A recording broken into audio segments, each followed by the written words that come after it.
नमस्कार दोस्तों, मेरा नाम पंकज गुप्ता और आप देख रहे हैं YouTube channel Pankaj Gupta classes.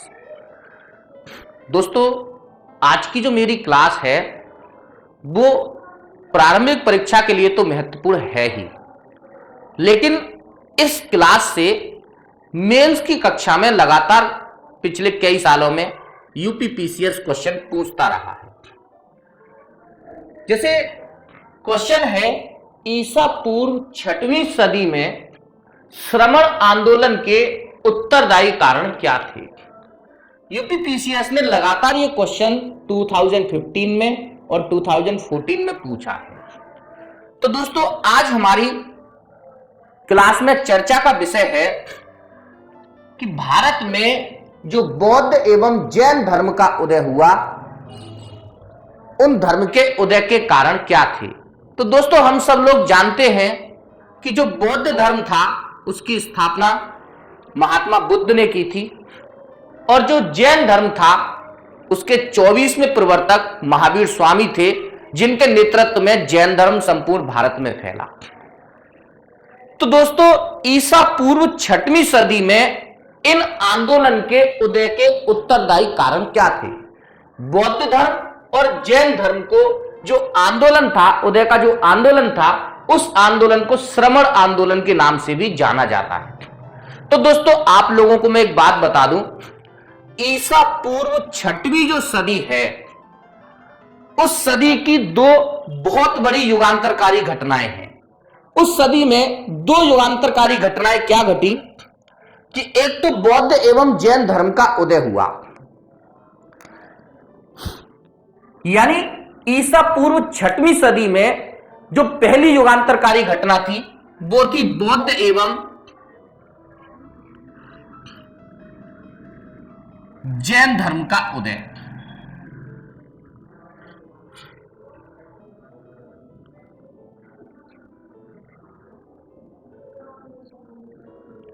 और जो दूसरी घटना थी दोस्तों, वो है व्यापार में सिक्कों का प्रचलन।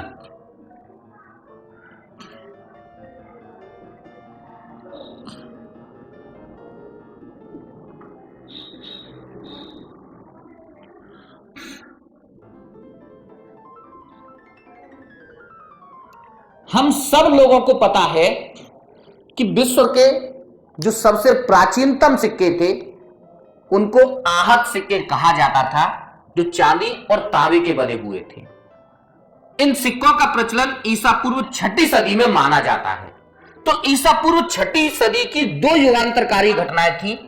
एक था बौद्ध एवं जैन धर्म का उदय और दूसरा था व्यापार में सिक्कों का प्रचलन। तो दोस्तों, हम सबसे पहले बात यह करते हैं कि भारत में बौद्ध एवं जैन धर्म का उदय क्यों हुआ। समाज में, हमारी संस्कृति में ऐसा क्या हुआ जिनके कारण बौद्ध एवं जैन धर्म की भारत में स्थापना हुई और यह धर्म न केवल भारत में बल्कि भारत की सारी सीमाओं को लांघ करके अंतरराष्ट्रीय स्तर पर प्रसिद्ध हुए। तो इसका कारण क्या था, बौद्ध एवं जैन धर्म का भारत में क्यों उदय हुआ। दोस्तों, किसी भी धर्म का उदय कोई एक कारण उत्तरदायी नहीं होता। बहुत सारी चीजें होती हैं, बहुत सारी घटनाएं होती हैं जो किसी धर्म के उदय का कारण बनती हैं और इतने बड़े व्यापक प्रचार और प्रसार का आधार बनती हैं। तो दोस्तों, सबसे पहले मैं आप लोगों को बता दूं, जो उत्तर वैदिक काल था, उस उत्तर वैदिक काल के अंतिम समय में आकर के भारत में उपनिषदों का संकलन हुआ। दोस्तों, उपनिषदों की जो कुल संख्या थी,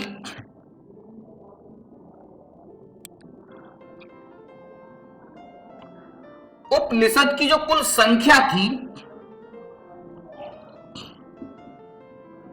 वो 108 मानी जाती है। तो जब उपनिषदों का संकलन हुआ और ये जो उपनिषद थे ये यथार्थवाद पर आधारित थे। ध्यान रखना दोस्तों, ये जो उपनिषद है ये यथार्थवाद पर आधारित है। इसका मतलब क्या है? यथार्थवाद का मतलब है कि कोई भी घटना हो उसके पीछे कारण क्या है। ये उन सभी कारणों पर प्रकाश डालने का प्रयास करते हैं। यानी जो उपनिषद हैं वो पूरे तरीके से वैज्ञानिक दृष्टिकोण रखते हैं। दोस्तों, जब समाज में उपनिषदों के कारण वैज्ञानिक दृष्टिकोण विकसित हुआ तो उसका बहुत बड़ा कारण यह बना कि लोग अब हर चीज के अंदर कारण ढूंढने लगे। और जब इन सब चीजों में कारण ढूंढने लगे तो लोगों ने अपनी वैदिक संस्कृति में जो हमारी प्रथाएं थी उनमें भी कारण ढूंढना शुरू किया।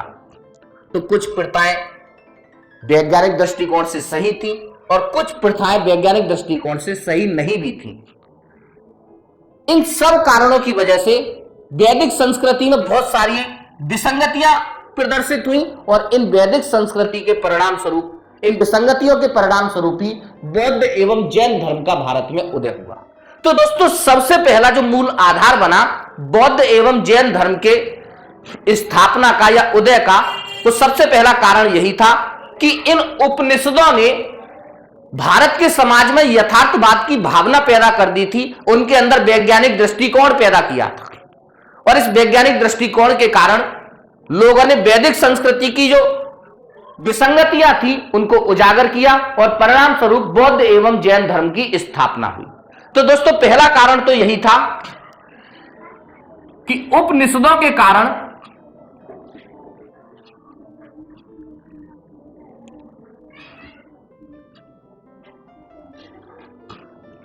समाज में वैज्ञानिक दृष्टिकोण विकसित हुआ।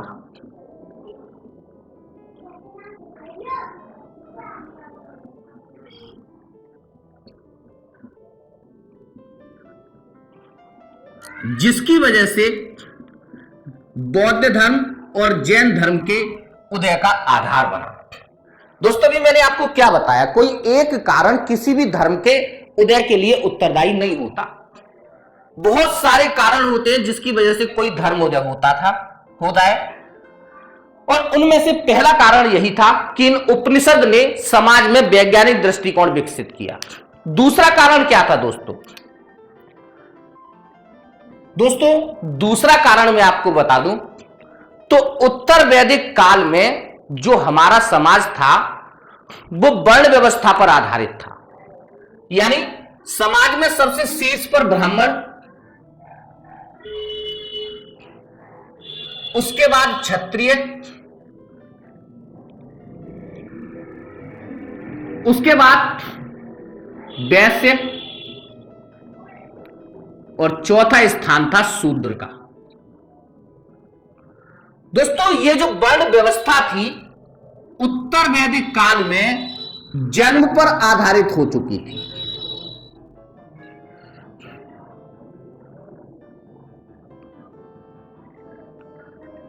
इसका मतलब क्या है? इसका मतलब यह है कि राजा का बेटा राजा बनने लगा था, ब्राह्मण का बेटा ब्राह्मण बनने लगा था, शूद्र का बेटा शूद्र बनने लगा था और वैश्य का बेटा व्यापारी करता था। यह व्यवस्था जन्म पर आधारित थी और इस वर्ण व्यवस्था में ब्राह्मणों को सबसे शीर्ष स्थान प्राप्त था। दोस्तों, वैदिक काल में के अंत में आकर के ब्राह्मण और क्षत्रियों में द्वंद्व शुरू हुआ। जो क्षत्रिय थे वो इन धर्म विषयक मामलों में ब्राह्मणों का जो प्रभुत्व था उस पर प्रबल आपत्ति रखते थे।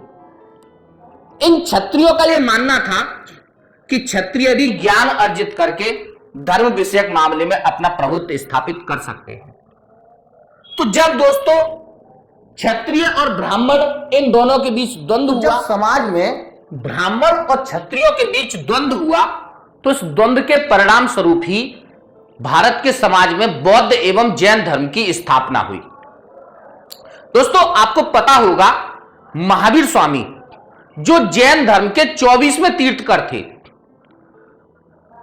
जिनके नेतृत्व में जैन धर्म को प्रसिद्धि मिली, वो स्वयं एक क्षत्रिय थे। ऐसे ही महात्मा बुद्ध जिन्होंने भारत में बौद्ध धर्म की स्थापना की, वो भी स्वयं क्षत्रिय थे। तो दोस्तों बौद्ध एवं जैन धर्म की स्थापना का जो दूसरा महत्वपूर्ण कारण बना वो था ब्राह्मण एवं क्षत्रियों के बीच द्वंद्व।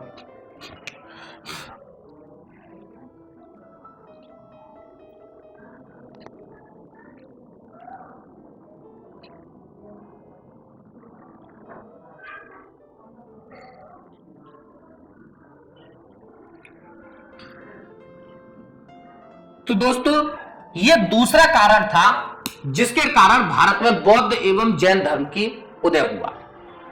दोस्तों अब यदि हम देखें तो कोई एक कारण किसी धर्म के उदय के लिए उत्तरदायी नहीं।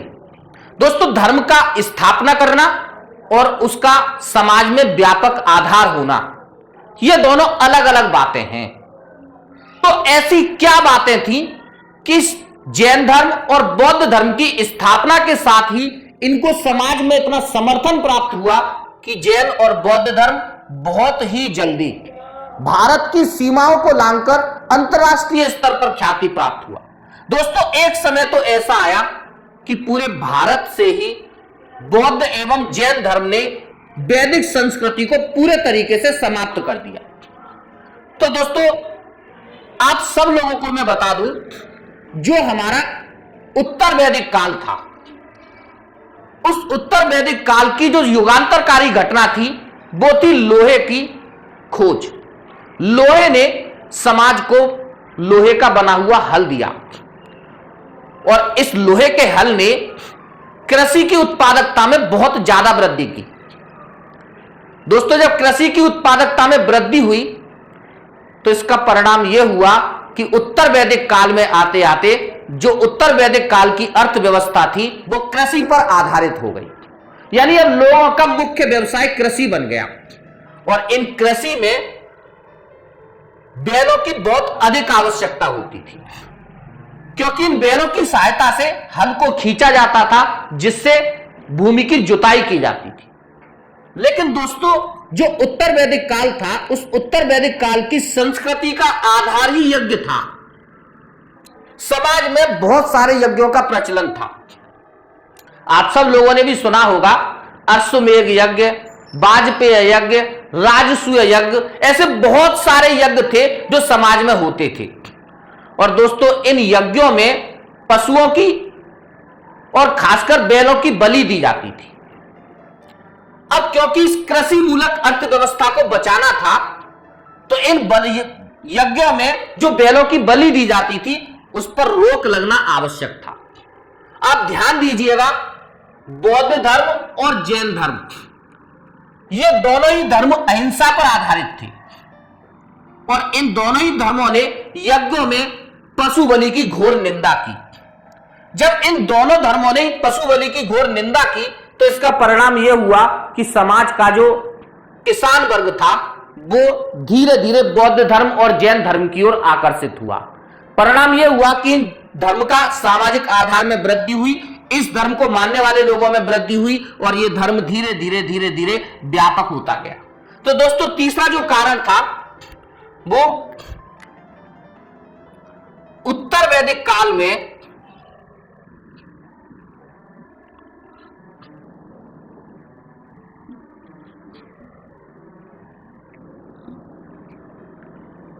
यज्ञों में बैलों की अंधाधुंध बलि।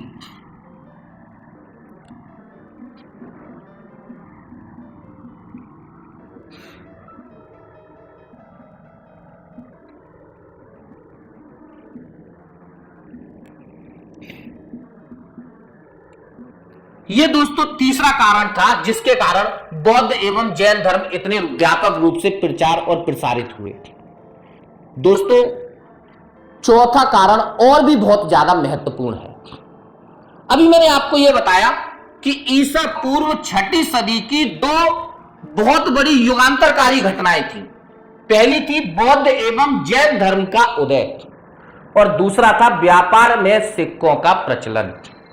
तो दोस्तों ईसा पूर्व 6ठी सदी में आकर के व्यापार में सिक्कों का प्रचलन होने लगा था, जिसके कारण व्यापार में बहुत तेजी हुई और इस तेजी के कारण ही दोस्तों ईसा पूर्व 6ठी सदी में नगरों की स्थापना हुई।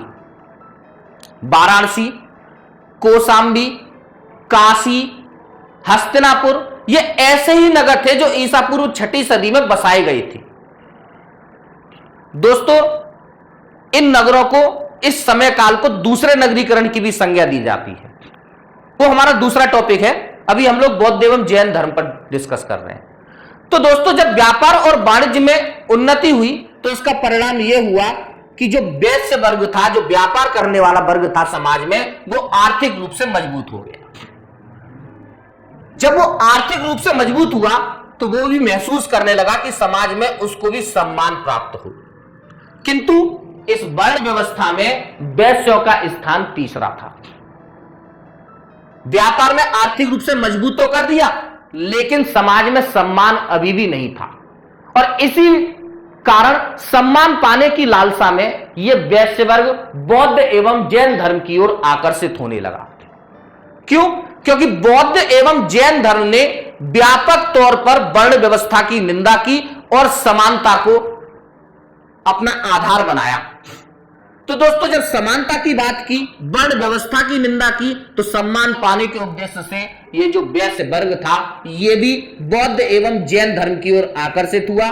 और परिणाम यह हुआ कि समाज का एक बहुत बड़ा तबका बौद्ध एवं जैन धर्म की ओर आकर्षित हो गया, जिसकी वजह से बौद्ध एवं जैन धर्म का प्रचार और प्रसार हुआ और वो भारत की संस्कृति का एक बड़ा अंग बन गए। दोस्तों, तो चौथा महत्वपूर्ण कारण था व्यापार में सिक्कों का प्रचलन।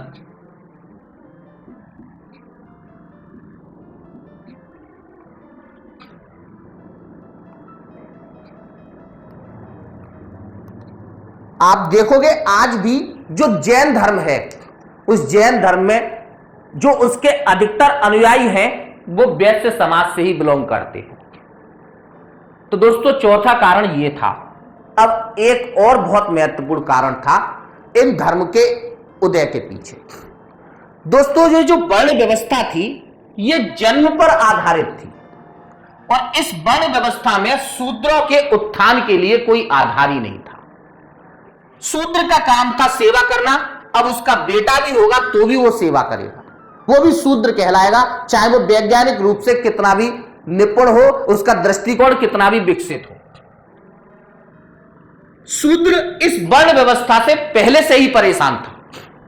वो इस व्यवस्था में विश्वास ही नहीं करता था। क्यों? क्योंकि इस व्यवस्था में उसके विकास का कोई आधार ही उसे दिखाई नहीं देता था। वो कितना भी विकसित हो, लेकिन उसका काम फिर भी उस सेवा करना था। स्वाभाविक सी बात थी। जब भारत में बौद्ध एवं जैन धर्म की स्थापना हुई और इन्होंने वर्ण व्यवस्था का विरोध किया, तो बहुत ही व्यापक पैमाने पर जो शूद्र लोग थे वो बौद्ध एवं जैन धर्म की ओर आकर्षित हुए। तो आप यहां पर देखोगे क्षत्रिय, वैश्य और शूद्र, ये समाज के तीनों तबके बौद्ध एवं जैन धर्म में समाहित हो गए। परिणाम यह हुआ कि एक समय ऐसा आया, महात्मा बुद्ध के प्रयासों से, महावीर स्वामी के प्रयासों से पूरे भारत से वैदिक संस्कृति का कुछ समय के लिए लोप ही हो गया। पूरे भारत में बौद्ध एवं जैन धर्म ही दिखाई देता था। भारत ही नहीं, भारत की सीमाओं को लांघ करके म्यांमार, चीन और श्रीलंका जैसे देशों में भी बौद्ध धर्म प्रसारित हुआ। तो दोस्तों, ये महत्वपूर्ण कारण थे बौद्ध एवं जैन धर्म की स्थापना के पीछे, उद्भव के पीछे। और ये ईसा पूर्व 6वीं सदी में श्रमण आंदोलन के उदय के उत्तरदायी कारण क्या थे? दोस्तों, अब मुझे लगता है कि आपको इस प्रश्न का उत्तर मिल चुका होगा। मेंस के लिए तो बहुत महत्वपूर्ण है ही दोस्तों, और पीटी के लिए भी ये कम महत्वपूर्ण टॉपिक नहीं है। तो दोस्तों, आपको क्लास समझ में आ गई होगी। और दोस्तों, अगर क्लास समझ में आई हो तो मेरे चैनल को प्लीज लाइक करिए, सब्सक्राइब कीजिए और कमेंट जरूर करिए। थैंक यू दोस्तों।